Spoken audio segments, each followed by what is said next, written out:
Hi, my name's Tony Rovira and I'm the Managing Director of Azure Minerals.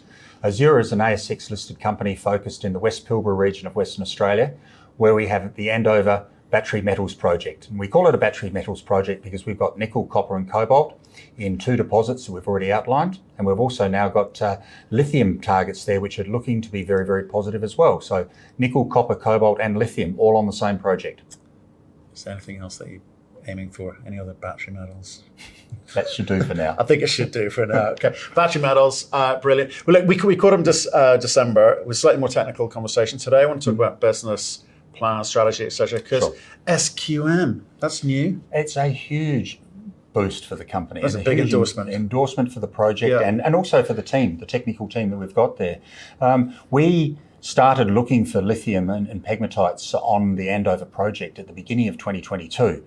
And we kept it a very low profile exploration program. But when we started to come out with the first batch of results in October, within a couple of hours, SQM business development people were on the phone to us, or to me, and then they started talking, and then we put out more results and they got keener and keener. They went to site and had a look, and then all of a sudden they said, well, we really like this project from the lithium point of view, even though we've not yet drilled a hole into it at that time. And so they said, we would like to take 20% of your company for $20 million. And I said, okay. Yes, please.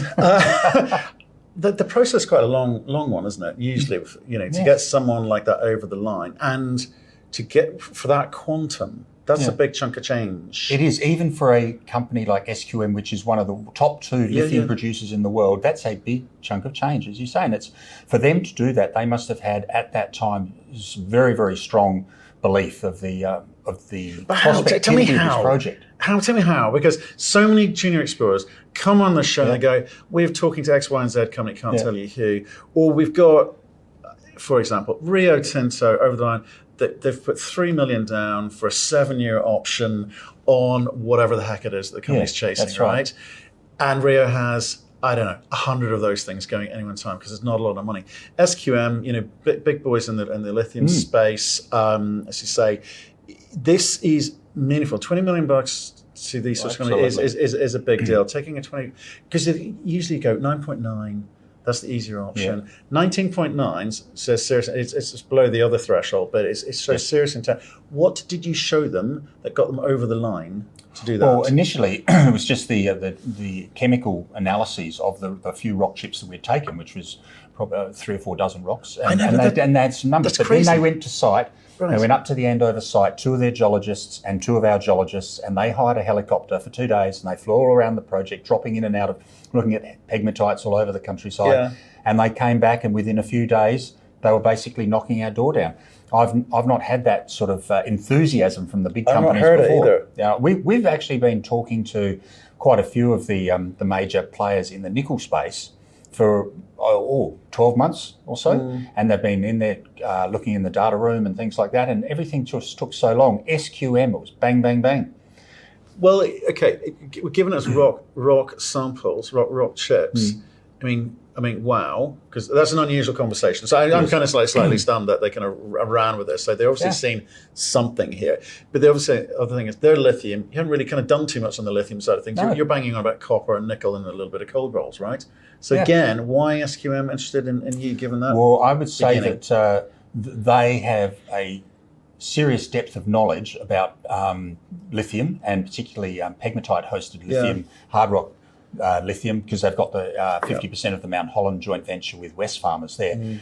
Now, looking to expand their presence in Australia, they must have really liked what they saw on the ground there. And I have a piece here. Oh, here we go. And so this is one of the pieces of the outcrop that from one of the pegmatites that they went and visited. And show this camera. Okay, so we've got in here, it's a mixture of spodumene, which is the lithium mineral, and quartz, which is the grey mineral in here. So it's white and grey. And they would have seen something like this on surface, the weathered surface on the ground at Andover, and they obviously loved it and came back to us straight away. So are there kind of parallels with you said it was Wesfarmers, right? Yes. Is it similar in terms of geology? It's similar in terms of its geology. What did they learn there? The Mount Holland pegmatite field and the lithium resources they've got there are massive. 150 million tonnes. Yeah. 1.2% lithium oxide. They must have seen the potential for something of similar size on our Andover project for them to be so keen as to come in and offer us $20 million. Now, of course, they've done due diligence, and both technical and legal due diligence on us. The deal was a two-part transaction. The first part of the transaction was they took 5% of the company. Yeah. And then they completed the DD, which has now been finished, and we are entering into an offtake arrangement, an offtake agreement with them. Once we've signed that offtake agreement, which is only a week or so away, once we've done that, that's the last of their conditions. So then they put in take the other 15% of us for the full $20 million. Yeah. And it's just game on. Okay, so 5%, you got a few things to do. Yep. Sort that out. Offtake for what? All of the lithium, or are we including the nickel, the copper? No, their rights, or they will be entitled to take up to 25% of our share of the lithium. Now, you remember that Andover is still a joint venture with Mark Creasy. 40%. So he's got 40%. So we're only looking at selling maybe 25% of our lithium. So 25 of the 60% is their entitlement. So 15% of the lithium is their entitlement. Okay. Yeah. And no rights to the nickel or anything else at this stage. Mark didn't want to come along for the ride. Well, Mark is coming along for the ride. His 40% is free range. Okay. Well, I'm sure we'll hear more about that another day. So so that's quite good. So you haven't given it all the upside away on the lithium, because if you look at last year, the Australian lithium companies went crazy. Yep. Everyone did well on that. And I think there's been lots of people running around looking for lithium stories in Australia as a result. You made your discovery by accident. What were you hunting for? Well, I don't say we found it by accident, because we actually deliberately went out and looked for pegmatites outcropping on the ground. Mind you, at the time, for the first 2 years on the Andover project, we were nickel focused. Right. Obviously, the lithium story really started to gain traction 18 months ago. I asked our exploration team to go out there and have a look for that. They went out there and they said, yes, there are pegmatites out here. Right. Yes, we can see spodumene and outcrop, and so we took some assays and confirmed that there was lithium in there.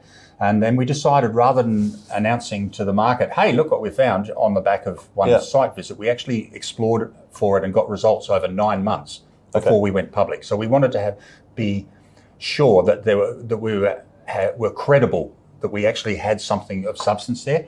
There's a lot of Australian junior companies that have announced that they're going to go and look for lithium, and all of a sudden, the share price. Okay, so it is, when you use the word battery metals project, and there was a battery metals project now, you're serious about that. It's not a case of we're parking up the nickel and the copper components. No, definitely not. We've got two deposits there, the Andover nickel deposit and the Ridgeline nickel deposit. We announced the Ridgeline resource last week. So in total, we've got about 6 million tonnes. And containing nearly 100,000 tonnes of nickel and copper mineralisation, or nickel and copper metal. Right. We have nearly completed the scoping study on building a mining and processing operation on those two. Right. If the scoping study returns a positive result, we're going to go gangbusters to do a PFS and then a definitive feasibility study. Okay. So that's one pathway that the company's going down. The other pathway is the lithium exploration. Yes. Now, having said that, we've done a lot of surface exploration. We've taken nearly 1,000 rock chip samples from surface. We've got some really good results in the 3, 4, 5% lithium grade. But we've also drilled a couple of holes recently, late last year, which were targeted on nickel targets, but we angled them in such a way as that they would be able to intersect pegmatites subsurface as well. And one of them, which we announced today, that has returned over 7 metres at 1.5% lithium oxide. So absolutely fantastic result, very high grade. And that was in a drill hole which was, although it was aimed towards where there were some pegmatites there, it was not specifically a pegmatite or lithium directed hole. So we were trying to do, it was a compromise between testing a nickel target and testing a pegmatites as well. In the area where we drilled that hole, a bit further away, there's outcropping pegmatites that most samples are 3, 4, 5% lithium. It's an incredibly rich field. Right, I was literally going to ask, does it outcrop surface? Yeah. And so over what kind of strike length are we talking about? And how far down does it dip? Oh, well, the pegmatite swarm, the rock units that host the pegmatites, that's over 9 kilometres long by 4 kilometres wide. Right. So it's a huge area. And those pegmatites, individual pegmatites, we've identified over 700 outcropping pegmatites. Now, some of those will be the same pegmatite that has just been covered up by some sand or something in between it. But there is a large number of them. And in addition to that, some of them are over 1 kilometre long. Some of them are over 100 metres wide. And they're all quite flat dipping as well. So the potential there is for a large volume of lithium mineralisation. Okay. So sorry to stick with the SQM thing, but it's super exciting, right? Yeah. You told us about some of the terms there, but so presumably they get a board seat. Presumably you work with them on a technical committee basis, but you still run this company, right? Yes. They're only 19.9% shareholders. Yeah. What else are they expecting from you? Because clearly they're lithium guys. Yep. Is there any expectation elsewhere in the company? Let's just stick with the Andover Andover project at this stage. They obviously see a great potential for lithium on the project. So do we. They have some very good lithium experts within their company. There's a technical committee will be formed, which will guide and advise on our exploration. That technical committee will be made up of 2 Azure representatives and 1 SQM representative. Okay. So we will actually have majority control of that. Okay. Anyway, but it's more of an advisory committee, and their technical people will help us or assist us in terms of what do the results mean. Well, our exploration team are actually very good at exploration. The nuances of lithium exploration and of the geochemistry involved and the physics involved and things like that, that's an area where we are coming up to speed with, and that's where SQM will be able to give us some good advice. I was about to say, you feel your team's better than theirs, because given they spotted what you had very, very quickly and moved very, very quickly, they have a lot of experience, but also got a lot of data which they can fall back on. So that relationship, two and one, whatever that looks like, how does that feed into the board? I mean, because that's the lithium side of things. You're running a business as well, right? So you can't forget the copper and the nickel over here. But they've given you some money, or you will realise some money from this deal. How do you allocate that? How do you spend that? What's the percentages? Well, we're not giving up on the nickel in any way, shape or form. Right. The nickel exploration and development program is ongoing. That will probably take maybe a third of our exploration budget going forward. Right. And the lithium, because it's so new, so exciting, and potentially so huge, we will be putting probably 2/3 of our resources into the lithium side. Right, you saw a big bump on your share price as a result of the deal being announced. But then it's kind of like, well, so what? Then what? What do you talk about next? Well, we've got to start drilling. Okay. And that's the next cab off the rank is drilling. Yes, we drilled a couple of holes late last year on nickel targets and hit some lithium, which was fortuitous and good. Yeah. But in about late February, we will start drilling on some of the targets which have identified outcropping pegmatites, high grade at surface, and the surface expression indicating there's seriously good volumes of material there. So we will be drilling their diamond drilling to start with, and that'll probably be ongoing for the whole year. And then we'll bring in RC drill rigs as well and start drilling with the RC rigs. And it's quite possible we could have 4 or 5 or 6 rigs going within a few months. Wow. Okay. That's exciting. So how many? So I understand the cash that's coming in, but so where will that put you in total cash position? Well, when SQM make their final contribution, we'll have about $25 million in the bank. Okay, so you're in control of how you move forward, the speed at which you move forward. Because I think last year, 2022, if you said to me, I'll have 5 or 6 rigs turning, I go, you're nuts, because no one cared, right? It was a very different environment. The expectation is that the market's better. It's fine. We need to move at a pace, or we do need to move at a pace because there is a window open at the moment for lithium in terms of the world's requirements for lithium. The demand side of things is very strong at the moment, which is good. The supply is ramping up. That's going to happen over the next few years. We want to be a part of that. So we want to be pushing the lithium side of the Andover story very strongly. SQM are very much in favour of that. They don't want us sitting back and doing very little or like drilling on a campaign basis. We actually have to be out there drilling consistently. So long as we're hitting good results, we'll be hitting it with as many rigs as possible. You say something interesting there, right? Because you're saying the supply side is ramping up. I think the talk of supply is ramping up and the price is ramping up. But there's lots of developers they're calling themselves developers, who are just not able to advance the projects. Now, that could be partially technical, that can partially, as a result of technical issues, be be cash constrained reasons, and lots of reasons. Lots of development companies in North America talking a good game and perhaps getting valued for it, but need to kind of backfill that valuation by moving it forward and can't.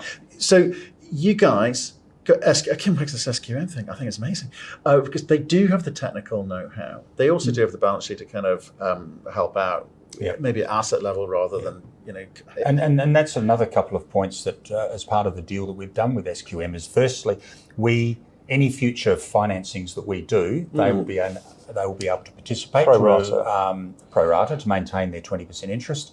They also have first rights for financing mining operations. Right. So anything we do that goes down the road of trying to finance a mining and processing operation, they get first dibs at. And this is easier stuff than DLE. It's potentially, some people would argue it's a little bit more economic than even the brine stuff. So, there's pluses and minuses for both. But the great thing about the Andover project is its location. It's located just outside of the town of Karratha. So to the south of us, not far away, we've got Rio Tinto's iron ore mines. Just offshore, we've got Woodside with all the oil and gas, Chevron with their processing facilities on the Burrup Peninsula. There's fertilizer factories and salt things. There's so much infrastructure up there. And we've got power lines, water lines, gas pipelines all running over or right next to our project area. So the infrastructure needed to build a big mining operation at Andover is all right there in place already. And on top of that, SQM are building their lithium hydroxide refinery at Kwinana. It's a 50-50 joint venture with Wesfarmers. Right. How far is that from you? Oh, it's in Kwinana. It's here in Perth. So it's a fair way. But they're building that, so that will process their material they get from Mount Holland. Right. They're also potentially would process what we would produce. Alternatively, and one of the things they would say, they would probably like to build another refinery up in So what's that look like Karratha for you guys potentially? If you're saying that they'll process whatever comes from Mount Holland, in what form of lithium comes down to here in Perth? Okay, so that their Mount Holland joint venture operation with Wesfarmers is a mine lithium mine on the pegmatites at Mount Holland. They've got a spodumene concentrating facility there, so they make a spodumene concentrate. Yep. Then they send that down to Kwinana to their hydroxide refinery, which is going to be on target to be up and running next year. Okay, so I'm trying to work out what you would need to build. So what we would need to do is if SQM, if they were taking 25% of our product, then they would be sending it somewhere, and if they were sending it somewhere, it might make sense for us to do the same. 25% of 60%, but you would then wide open this offload to whomever. There's no constraints there at all. And of course, Mark Creasy's 40% would come into play as well at some stage through that process. Okay, but it kind of starts informing the sorts of discussions that could be had with SQM if you're going to need to build X, Y, or Z processing facility on site, because that's a kind of big capex requirement, which they're best suited to. The thing about the spodumene processing facilities, like they've built in several mines here in Western Australia, they're not actually that expensive. Right. Okay. Less so than a gold plant or a base metals plant. Especially if it's if it's coarse grain like this material looks like, then it's a dense media separation. Right. They are significantly cheaper to build than say a gold plant or a nickel plant. So roughly, what are other companies spending? Not you. Heaven forbid. I'm asking about your. Yeah, it might be sub $100 million to build. To build a large processing facility for lithium for spodumene. Yeah. Right. Okay. If not, you can produce sort of very expensive kitchen worktops. Yes, exactly. Very nice. I'll have one, please. So I've done that to death on the lithium because it's the most exciting, and people are giving you value for that.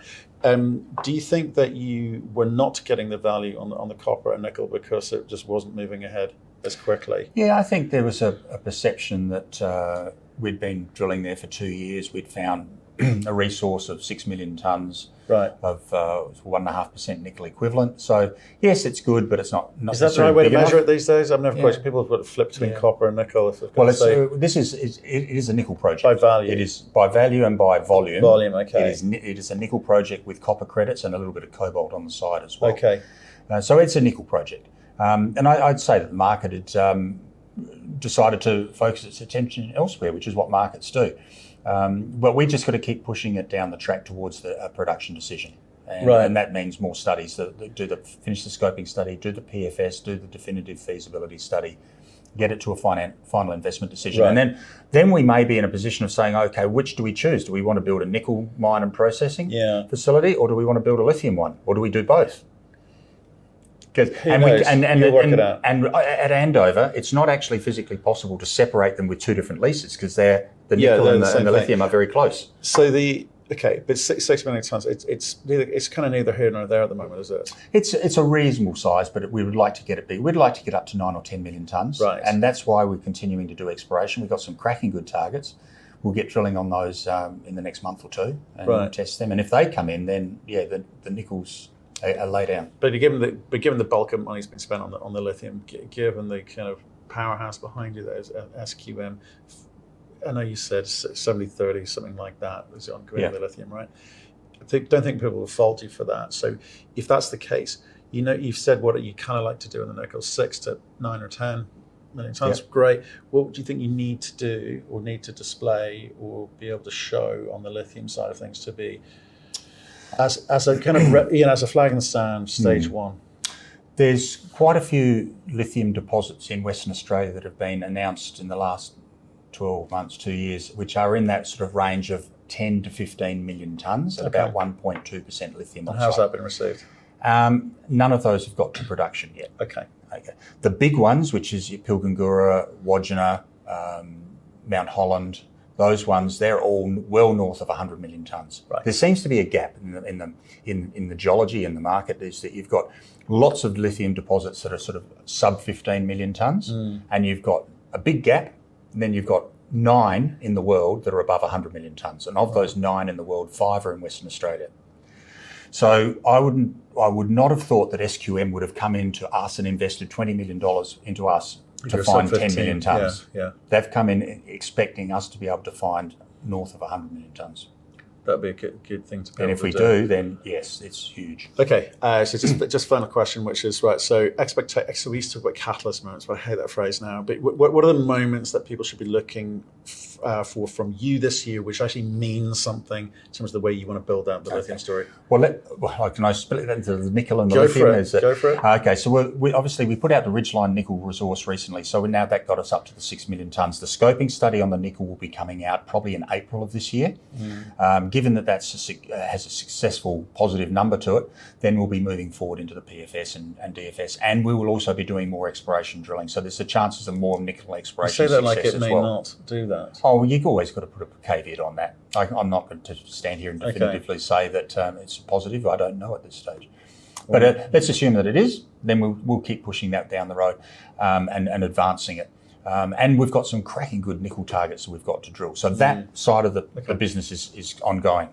The lithium side is, let's hit it with as many drill rigs as we can. So long as we're getting positive results from the drilling, will keep advancing it absolutely as quick as we can, which would mean my expectation would be 4 to 6 drill rigs out there by the middle of the year.